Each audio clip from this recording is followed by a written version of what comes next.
গঙ্গাসাগর কচুবেড়িয়া ঘাট থেকে 5 নম্বর ঘাট থেকে ট্রলে আমরা হলদিয়া ঘাটে যাচ্ছি। হলদিয়া ঘাটে যাওয়ার ফলে একটা জিনিস আমরা লক্ষ্য করলাম, এখানে ভাড়া, এই যে ঘাটের ভাড়া প্রচুর, একটা যাত্রীর থেকে 110 টাকা করে নেওয়া হচ্ছে, যেটা হওয়া দরকার 70 টাকা, যেটা হয়। তারপরে একটা জিনিস দেখলাম লক্ষ্য করে, এই যে মোটর সাইকেল স্কুটি, এখন আমার ক্যামেরাম্যানকে দেখাচ্ছি,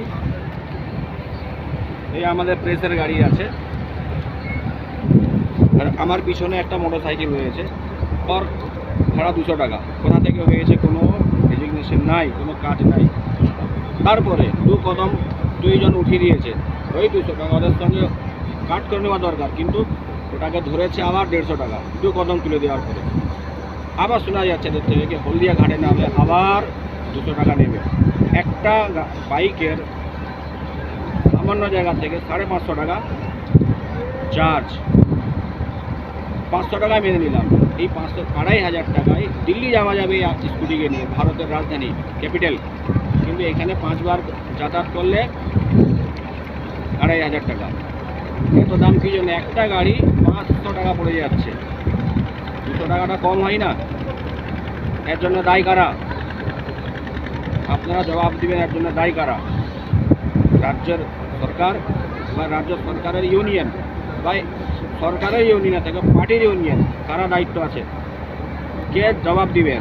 এত মূল্য বৃদ্ধি নেওয়া হচ্ছে যাত্রীদের সাথে। সরকারকে কিছু বলে লাভ নাই, কেন সরকার কলকাতায় থাকে, এদিকে আসে না, তিনারা এদিকে আসে না, এমপি এমএলএ এদিকে আসে না, তিনারা কাটতে হয় না টিকিট, কারণ তিনারা ভিআইপি ভিভিআইপি। এই জনগণের জন্য জবাব কে দিবে? এত দাম, এত রেট, এত মূল্য? আপনারা জবাব দিবেন একেপি নিউজের পর্দায়। এই মুহূর্তে গঙ্গাসাগর এবং হলদিয়ার মাঝামাঝি আমি জানিয়ে দিই একেপি নিউজ। ধন্যবাদ। একেপি নিউজে আপনাদের স্বাগতম। এই আমাদের প্রেস বা স্কুটি, আমরা গঙ্গাসাগরে গিয়েছিলাম কচুবেড়িয়া 5 নম্বর ঘাট থেকে। কচুবেড়িয়া 5 নম্বর ঘাট থেকে হলদিয়া ঘাটে যাচ্ছি। এই যাত্রী সব আছে এখানে ট্রলারে। হলদিয়া দক্ষিণ 24 পরগনার কচুবেড়িয়া ঘাট থেকে 5 নম্বর ঘাট থেকে হলদিয়া ঘাটে যাচ্ছি। এখানে যাত্রী প্যাসেঞ্জার আছে প্রায় 70 থেকে 80 জন। 70 থেকে 80 জন প্যাসেঞ্জার আছে।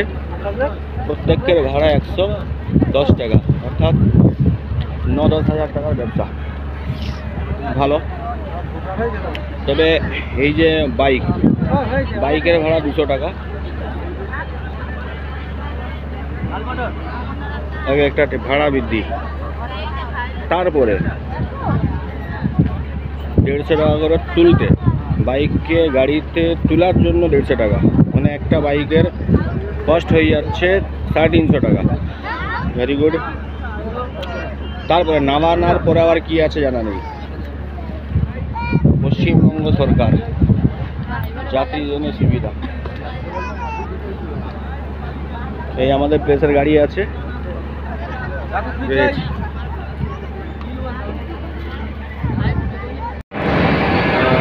ये देखिए, ये यात्री है, मुफ्ती साहब है, ये यात्री लोग हैं अंदर।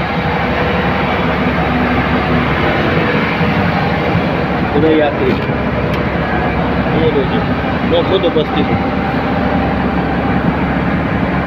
यहाँ उपस्थित है यात्री लोग। चलो, এই যে জিনিসটার এই ব্যাপারে ফায়দা নাই। এত বড় সরকার অনেক টাকা খরচা করেছে, তারপরেও নৌকা এই যে ট্রলারকে এখানে দাঁড় করে, কী যে ব্যাপার এরাই জানে এই জায়গাটাই। তারপরে সেই সমস্যা, পাকার ঘাট হবার পরে ওই সমস্যা, আর না ছিল ওই সমস্যা। এটা কি প্ল্যানিং নাকি? কিন্তু পিছনে কিন্তু বিরাট বড় ঘাট, ওটাই ঘাট, সরকারি ঘাট, যেটি পরিবহন। নন্দীগ্রামে ট্রলার এখানে লাগছে নৌকা, ওরা ঘাটেই লেগে যাচ্ছে, কিন্তু এরা লাগাচ্ছে নাকি? এদের কি আলাদা ইউনিয়ন? প্রশ্ন।